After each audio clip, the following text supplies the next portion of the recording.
नमस्कार, आईमा मीडिया में आपका स्वागत है। संविधान की प्रस्तावना से धर्मनिरपेक्ष और समाजवादी शब्द हटाने की आरएसएस की बात पर विवाद बढ़ गया है। इस प्रस्ताव के विरोध में कांग्रेस नेता राहुल गांधी ने मोर्चा खोला है, तो भाजपा के वरिष्ठ नेता और केंद्रीय मंत्री शिवराज सिंह चौहान ने इसका समर्थन किया है।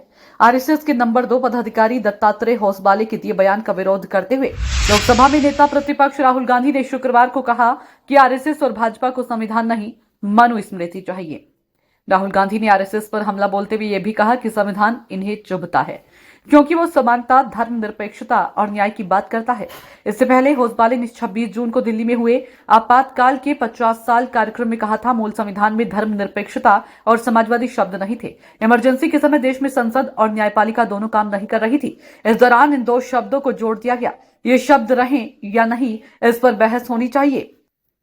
संघ के सरकार्यवाह होसबाले के इस बयान पर जवाब देते हुए राहुल ने सोशल मीडिया प्लेटफॉर्म एक्स पर लिखा, भाजपा और आरएसएस बहुजनों और गरीबों से उनके अधिकार छीनकर उन्हें दोबारा गुलाम बनाना चाहती हैं। संविधान जैसा ताकतवर हथियार उससे छीनना इनका असली एजेंडा है।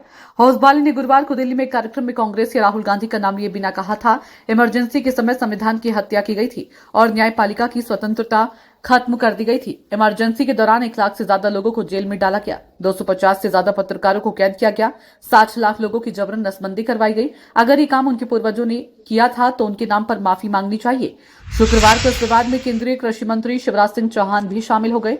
उन्होंने वाराणसी में एक कार्यक्रम में कहा, सर्वधर्म सद्भाव भारतीय संस्कृति का मूल है, धर्मनिरपेक्ष हमारी संस्कृति का मूल नहीं है और इसलिए इस पर जरूर विचार होना चाहिए कि आपातकाल में जिस धर्मनिरपेक्ष शब्द को जोड़ा गया उसको हटाया जाए। समाजवाद पर बोलते हुए शिवराज सिंह ने कहा कि समाजवाद की आत्मवत सर्वभूतेषु अपने जैसा सबको मानो, ये भारत का मूल विचार है। मतलब हर किसी को अपने जैसा मानना ही भारत का मूल विचार है।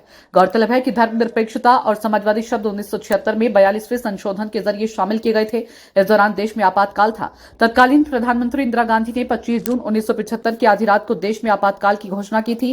ये 21 मार्च 1977 यानी 21 महीने तक लागू रहा था। भाजपा ने इमरजेंसी के 50 साल पूरे होने पर इसे संविधान हत्या दिवस के रूप में मनाया।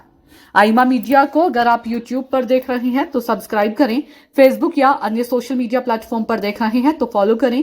हमें कमेंट बॉक्स में अपने सुझाव अवश्य दीजिए।